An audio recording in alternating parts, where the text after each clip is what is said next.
The ship touched down on Thalara Prime just before sunrise. Luke stepped out, his boots pressing into soft, violet grass that shimmered with morning dew. It didn't feel like any planet he had been on before.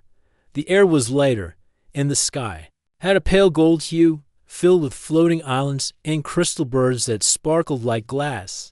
He had been sent by the Earth Union for one reason: peacekeeping. Thalara Prime had once been a closed world, after a misunderstanding between human miners and Thalarian scouts led to conflict. Both sides agreed to bring in a human peace agent to help rebuild trust. Luke wasn't a diplomat. He was a soldier, trained in defense and survival. But his record was clean, his decisions fair, and he had a calm nature that helped in tense moments. That's why Command chose him. He was also alone. No team, no weapons, just him and a small, I-translated chip in his ear. Waiting for him was Nyri. She was tall and slender, with pale silver skin and soft eyes that changed color with her emotions. Her dark green robes moved gently with the breeze, and her long black hair was tied in elegant braids down her back. Unlike others around her, she stood close, her expression curious but calm. "You are Luke," she said with a slight bow. I am Nyari. I will guide you." Her voice was soft, almost like wind through trees. "Thank you," he replied. "I appreciate the welcome." From the beginning, Nyari stayed close. She showed him where the humans would live, a small shelter built beside a glowing blue river. She brought him fruits he had never seen before and explained which ones were safe. She told him stories of Thalarian customs, about music played with crystal harps, and dances during the moon's highest rise. At first, Luke thought it was just her role. Maybe being polite and helpful was part of her duty. But soon, she began doing more. She walked beside him every day, even when she didn't have to. She waited quietly during his meditations and helped him repair a broken solar panel. Though he never asked, he found her presence peaceful. She didn't talk too much, she listened. And when she spoke, it always made him think. One evening, as the twin moons rose over the river, Nyari brought him a woven bracelet made of silver grass and blue crystal beads. "This is for you," she said, holding it out. Luke took it gently. "Thank you. It's beautiful. Is it a kind of welcome gift?" She tilted her head. "It is part of bonding tradition." He paused, unsure what to say. "Bonding? Yes," she said softly. "When two beings wish to share their lives, they offer gifts, share time, and walk together. If accepted, the bond begins. It grows slowly. With trust." Luke blinked. "Is that what we're doing?" "I have been offering the bond," she said, "for many days." He looked at the bracelet in his hand, then back at her. She was serious, calm, but behind her steady gaze, he saw a quiet hope. He cleared his throat. "I didn't know. In my culture, things like that are different." She nodded slowly. "I understand. I have studied your people. But feelings, they are not always learned. They are shared." After that night, he kept the bracelet. He wore it on his wrist, but he still felt unsure. Was he leading her on by keeping it, or would refusing it hurt her? He liked Nyari. He trusted her. But he was trained to be cautious, to observe. He had never opened his heart to anyone before, especially not on an alien world. Days passed. They worked together to repair old Thalarian tech. They cleared paths in the forest, mapped crystal caves, and gathered strange fruits for study. Every evening, Nyari waited beside the river, watching the water reflect the stars. She began to grow quiet. She no longer touched his arm when guiding him. She didn't smile as often. One night, she did not wait by the river. Instead, she sat, alone beneath the glowing tree called the Lumina Root. Luke found her there, her eyes a dull gray blue. "Have I done something wrong?" he asked. She looked up at him, her voice still gentle, but low. "It has been over one full cycle since the bond was offered." "I know," he said, stepping closer, "and I'm sorry. I just don't want to accept something if I don't fully understand it. I didn't want to hurt you." Nyari reached out slowly and took his hand in hers. Her skin was warm, her touch light. "You have not hurt me, human," she said, "but you have left me waiting. and for Thalarians, waiting without words is a heavy silence. He felt a tightness in his chest. I never meant to stay silent. I just needed time.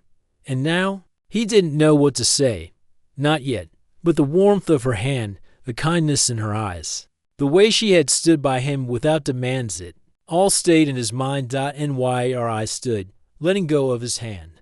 I will not ask again. The bond is yours to accept or to leave. Then she walked away into the trees, her robe flowing behind her like smoke in the wind. Luke stood alone beneath the glowing branches, the bracelet still on his wrist. And for the first time, he wondered if he had already accepted more than he realized. Luke woke early the next morning, but the usual peace was missing. The air felt heavier, like the forest itself had gone quiet. Birds didn't sing. Even the river flowed more slowly. Or maybe it only felt that way to him. He walked through the tall glowing trees to the spot where Nyari usually waited with tea or fruit. She wasn't there. The woven mat she always placed under her feet was gone too. He looked around, his chest tight. A strange emptiness followed him. As he returned to the main path, he passed the Larian villagers who gave polite nods but said nothing. He noticed how some of them glanced at his wrist, the bracelet still there, shining with small blue crystals. He began to understand that this small thing meant more than he thought. His translator Chip helped with the words, but not the meaning. He found Elder Rion later that day, walking with a slow and careful step near the knowledge tower. Elder Rion was tall, with gray lines down his face that showed age and wisdom. He looked at Luke kindly, but with seriousness in his eyes. You seem troubled, the elder said. Nyari, Luke replied. I think I may have hurt her. I didn't mean to. I just didn't understand. The elder nodded.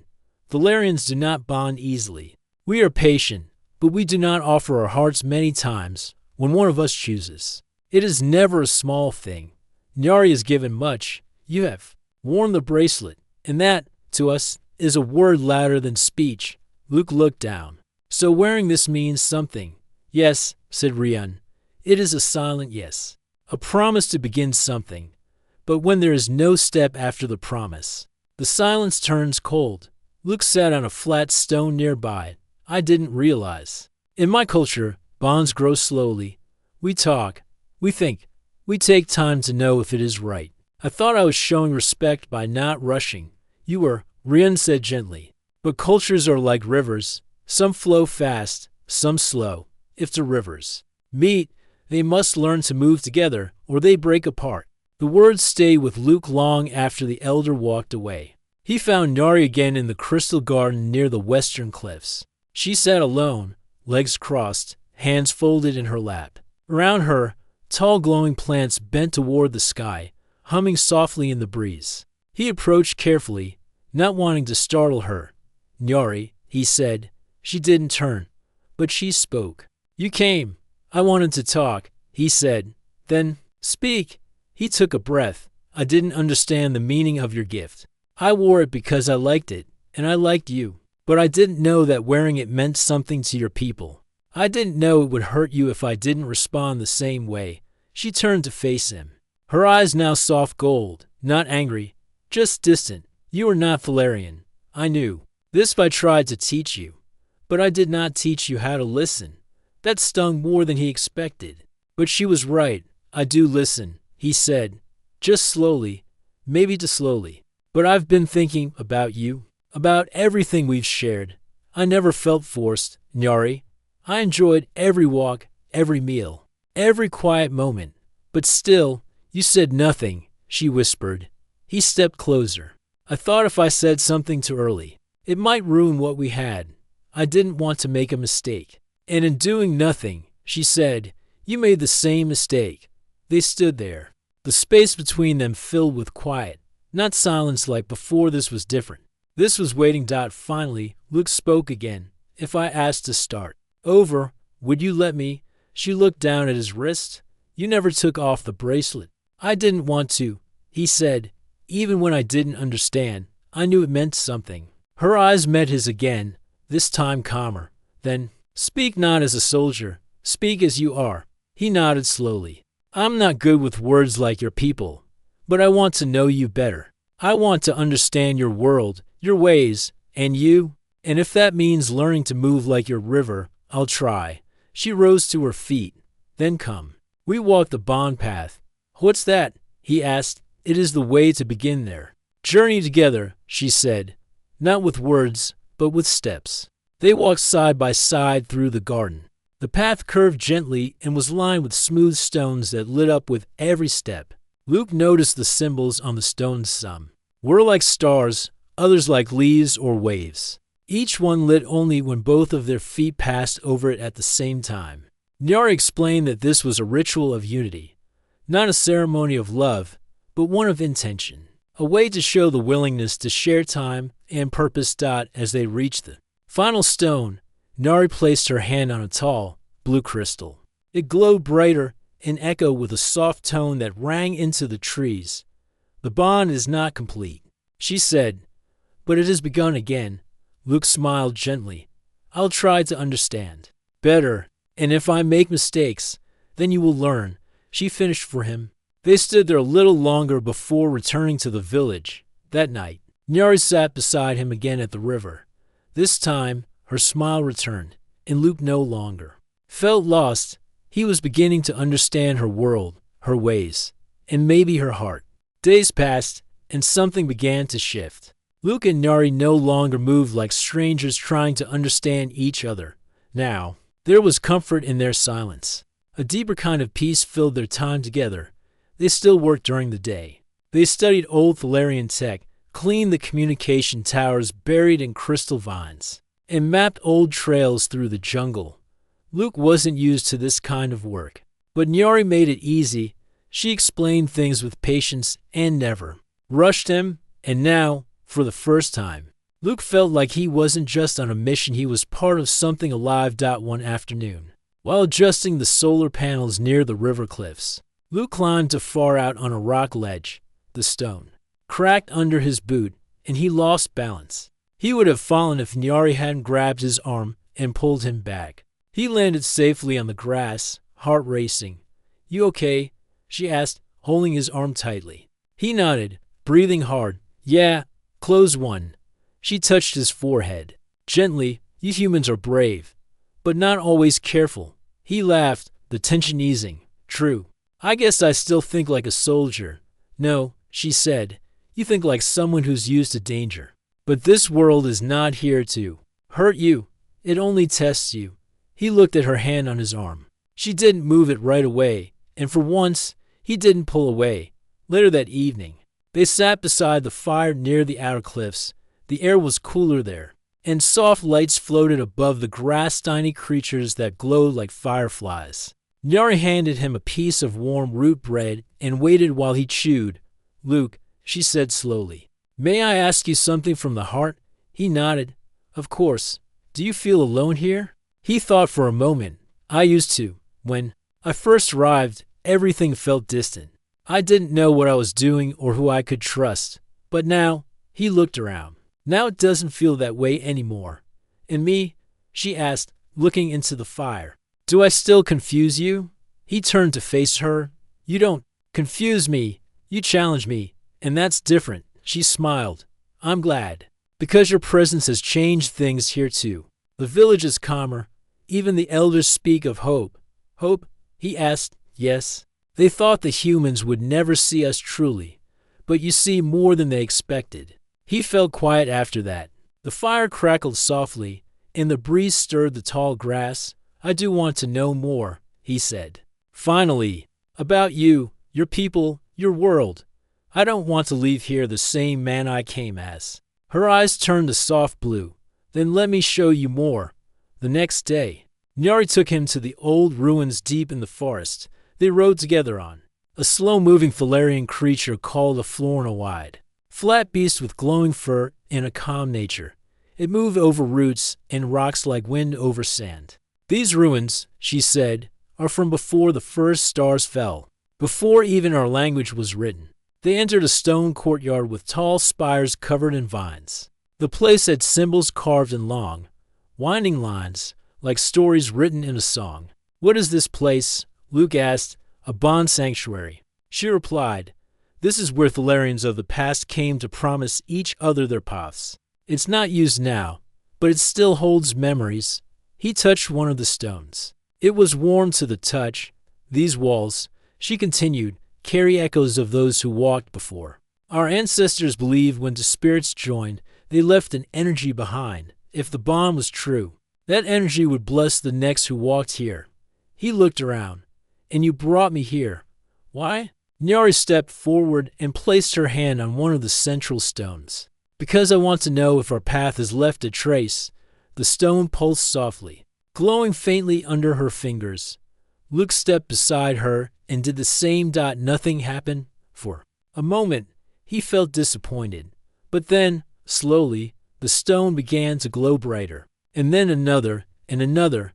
A soft wind blew through the ruins. Glowing particles lifted into the air, spinning around them in a slow, beautiful dance. Luke's heart beat faster. What does this mean? He asked, whispering. It means, Nyari said with wonder in her voice, that something real is forming. They stood in silence, surrounded by the light, the past and present blending into something new. When they returned to the village, something had changed, not just between them but in the way others looked at them too. Some nodded in approval. Others whispered quietly. The elder came to speak again. You walked the sanctuary? Ryun asked. Luke nodded. Yes. The elder smiled. Then you are no longer a guest. You're part of us now. Nyari didn't say much after that, but her steps were lighter, her eyes brighter. And when Luke reached out to take her hand that night, she didn't hesitate. And he didn't let go. The days after their visit to the sanctuary felt brighter. Luke no longer felt like a stranger in Thalara. The village children smiled at him when he walked by. The elders nodded with quiet respect. The forest, once strange and full of unknown sounds, now felt like a living friend that whispered to him through the wind and trees. But it was Nyari who had changed the most. Her steps were lighter. Her laugh, once rare, came more often. She still spoke softly. But now her words carried warmth that touched Luke in a new way. He felt it whenever she placed her hand gently on his arm, or when she looked at him during long walks without saying anything. One evening, as they sat beside the blue river, Luke noticed she was deep in thought. You're quiet tonight, he said. I looked at the water, then at the sky. There is something I must tell you, something important. He leaned. And what is it? The council has spoken, she said. Soon, a delegation from Earth will arrive. They wish to meet with our leaders. They want to see if true peace can exist between us. That's good, right? Luke asked. It means things are moving forward. It is good, she said. But also dangerous. Luke frowned. Why dangerous? Because not all Thalarians trust humans, and not all humans understand us. Words can break what hearts have built. If your people come with doubt or pride, it may undo everything we've made. Luke stayed silent. He understood her worry. He had seen missions ruined by careless words. Before, he also knew how some humans treated diplomacy as a game or a test. He reached out and took her hand. Then we'll show them something stronger than doubt. Her eyes turned soft gold. And what is that? Trust, he said, and truth. We'll show them what's real between us. 2 days later, the human delegation arrived. 3 men and 2 women stepped out of a sleek black shuttle. They wore formal suits, stiff and sharp, with shiny badges on their chests. Their eyes scanned everything: the trees, the sky, the villagers. One of them, Commander Silva, stepped forward and gave Luke a sharp nod. Agent Luke, she said. Report. Luke stood tall. Peace remains stable. No hostilities. Cooperation has grown since first contact. The Larian guides have shown complete patience and goodwill. Silva raised an eyebrow. In your personal involvement, professional and respectful. He said calmly, I have formed a bond with Nyari, a local guide. It has helped build trust. Her eyes narrowed. Bond? Like a relationship? Yes. And no, it's not like ours. Here, bonds are about intent, understanding, and shared paths. It isn't casual. The others in the team looked at each other, some unsure. One of the younger officers whispered something, and Luke caught the word. Strange. He didn't speak up. Not yet. The meeting with the Valerian Council took place in the Great Hall near the Crystal Roots. The hall was built into a large tree, glowing gently from within. The elders sat in a circle of floating stones, and the humans stood before them. Elder Rion welcomed them with calm words. Nyari stood by his side, tall and graceful. But tension filled the room. Commander Silva stepped forward. We seek peaceful relations, trade, science exchange, and future cooperation. But we also ask that no human be pressured into unusual customs. She glanced at Nyari. The air turned still. Elder Rion replied, we do not pressure. We offer. Your soldier accepted a bond freely. We honored his choice. And what does that mean? Another human asked, is he one of you now? Nyari stepped forward. He is still human. But he walks with us now. Not as a guest, but as a friend. He has not lost anything. He has only gained. Luke saw how some of his team still didn't understand. Their eyes were filled with suspicion, as if kindness was a trap. He took a deep breath and stepped in front of them. I came here alone, he said. I was trained to stay distant, to follow orders, to observe. But Nyari showed me something different. Not weakness, not control, but strength and patience. Strength and peace. He turned to Nyari. You never forced me. You waited. You taught. You trusted. And because of that, I trusted back. Then he looked at his team again. We don't need more walls. We need bridges. And Thalara gave me one. The room stayed silent for a long moment. Then Elder Rion nodded. Your words carry truth. Perhaps more than many who speak louder. Commander Silva didn't reply. But she didn't argue either. After the meeting, Nyari and Luke walked alone through the forest path.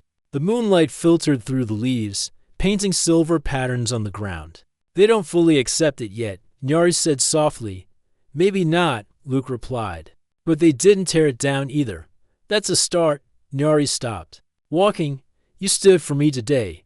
He turned toward her. You stood for me every day since I arrived. She stepped closer. In our way, the bond deepens not through words, but through moments like these. He reached for her hand.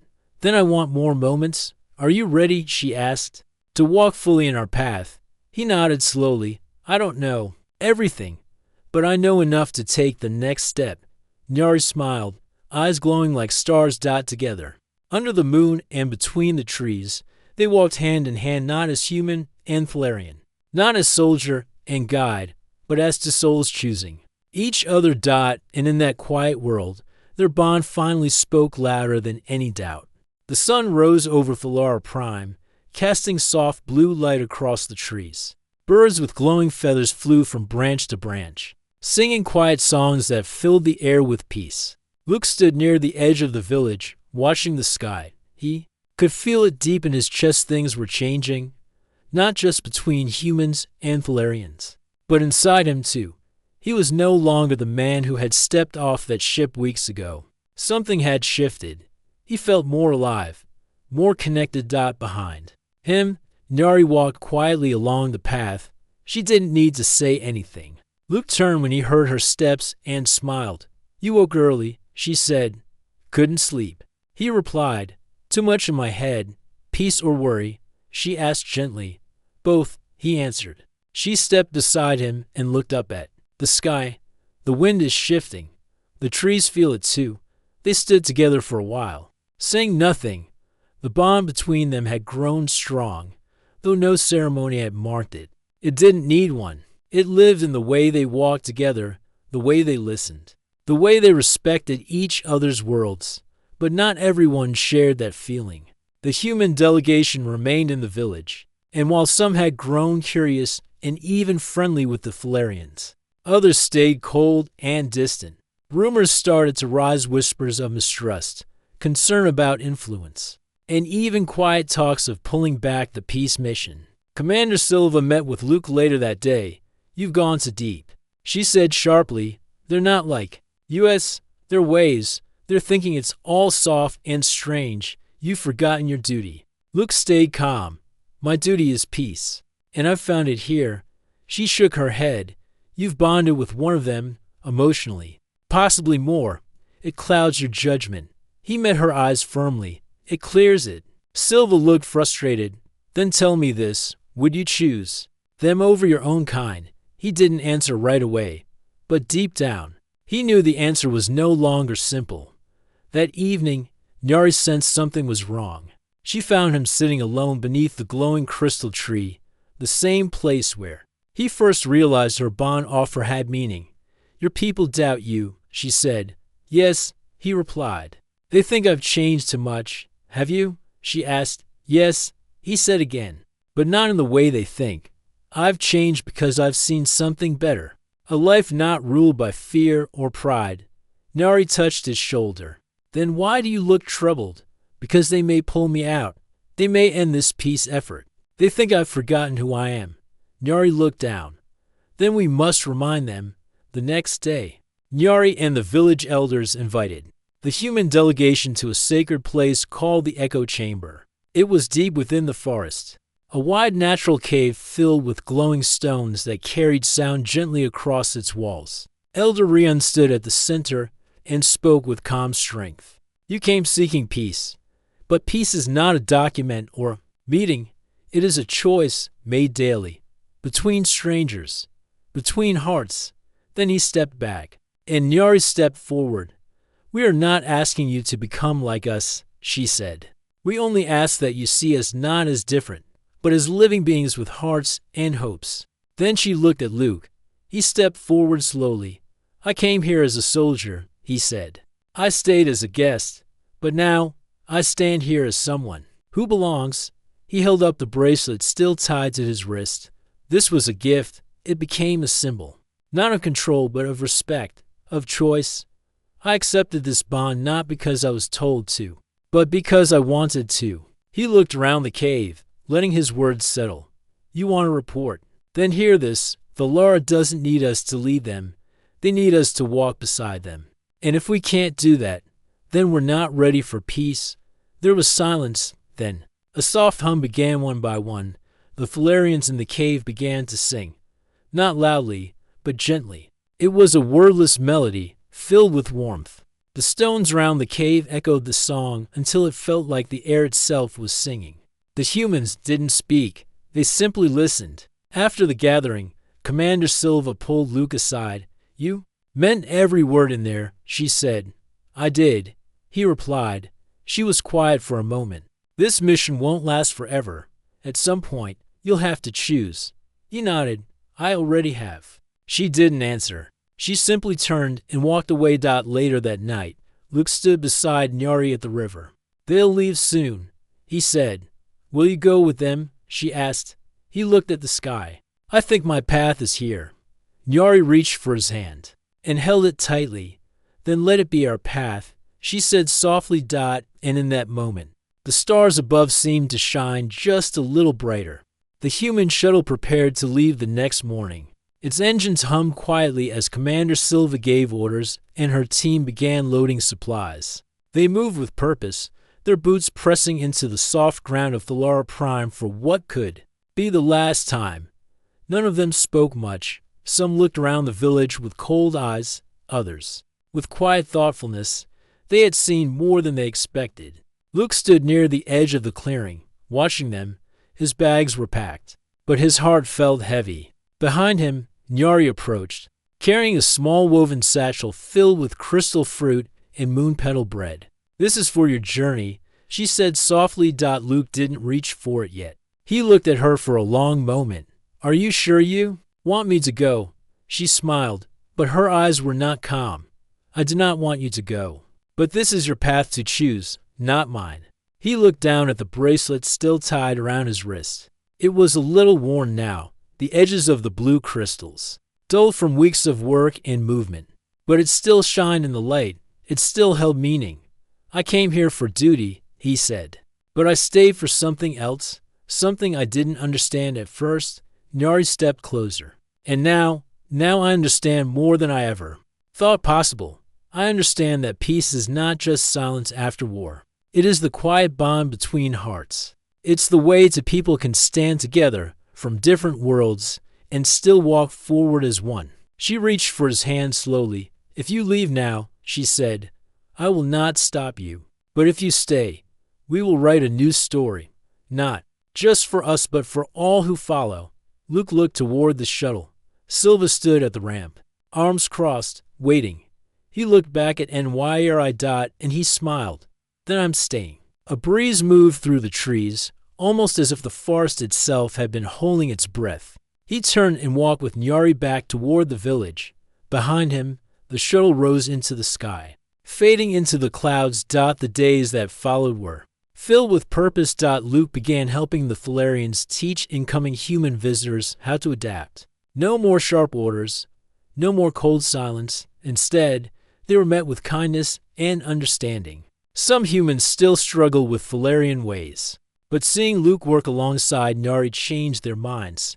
He helped plant new seeds in the garden. With the village children, he carried messages between elders and the new human post. He trained side by side with Thalarian scouts in the jungle, learning their signs and movements. Nyari remained close, not as his guide anymore, but as his partner. They built a new home at the edge of the Crystal River, where both the sun and moonlight reached them. Their meals were simple, their days full, and their nights quiet under the glowing trees. One afternoon, Elder Rion came to visit them. The council has chosen, he said. You, Luke, and you, Nyari, will be Thalara's voice to the stars. Not just to humans, but to any who seek peace. Luke was surprised. Us? You built the first bridge, the elder replied. Now help others walk across. Nyari nodded calmly. We accept. The months passed, and soon Thalara Prime became a symbol of unity. Stories spread of a human who stayed, of a bond that formed not through force, but through trust. Ships from other worlds began to visit, scholars, leaders, even artists. They came not to conquer, but to learn, and at the center of it all stood Luke and Nyari, still walking side by side, still teaching by living. One evening, as the sky turned golden and the stars began to appear, Luke sat by the river alone. Nyari joined him quietly, holding 2 cups of warm root tea. Remember when I didn't understand your bracelet? He asked. Double quotes. Yes, she said, smiling. You thought it was just a gift. He laughed. I thought so. But it was more. It was the first step, and I almost missed it. But you didn't, she replied. You chose to learn. He nodded. And now, I can't imagine life without you, or this place. Nyari leaned against his shoulder.